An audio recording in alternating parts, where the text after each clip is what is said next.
2,000 fast food workers. And I taught, a third of the fast food workers live in shelters. And so I taught fast food worker free writing classes in all the boroughs for fast food workers.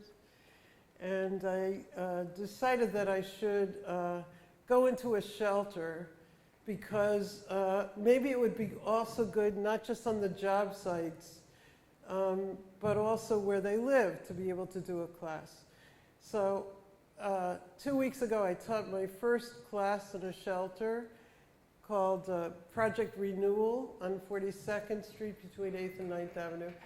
And there was a woman fast food worker in my class, and this is the story that she would like you to know, so I'm going to tell you.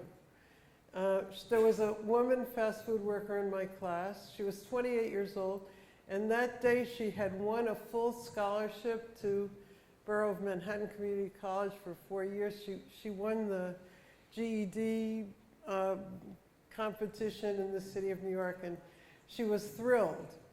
And we made a little lunch party for her, and she said, "Before you leave, I want to tell you one story, and I want you to tell it to everybody else." And I said, "Okay, I'm going to tell it to some of everybody else." And I said, "What's the story?" And she said, "I want to tell you how I met my mother, because then you'll know what it means to be me." And I said, "Okay, tell me."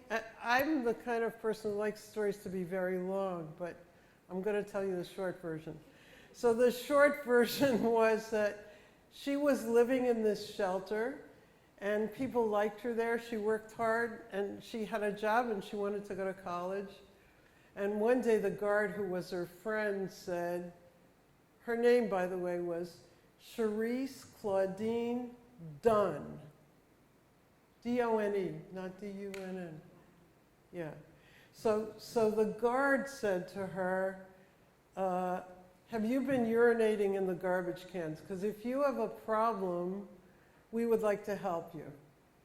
And she was outraged that he would think that she was urinating in the garbage cans. And she said,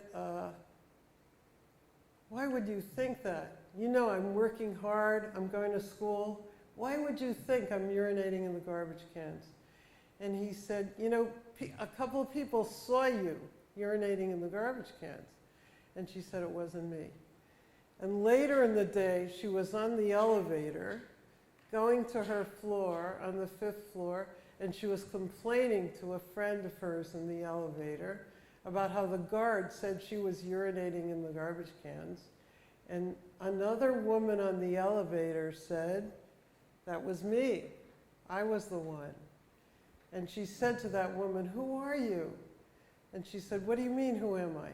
I live in this shelter." And she said, intuitively, she said to the woman, "Do you have any children?" And the woman said, "I had a daughter."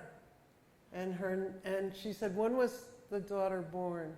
She said, "December 11th. And she said, "What was her name?" And it was her name. And that's how she met her mother.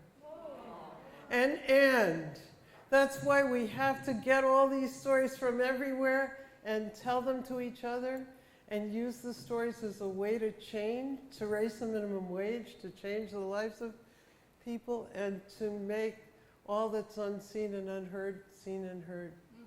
Thank you all.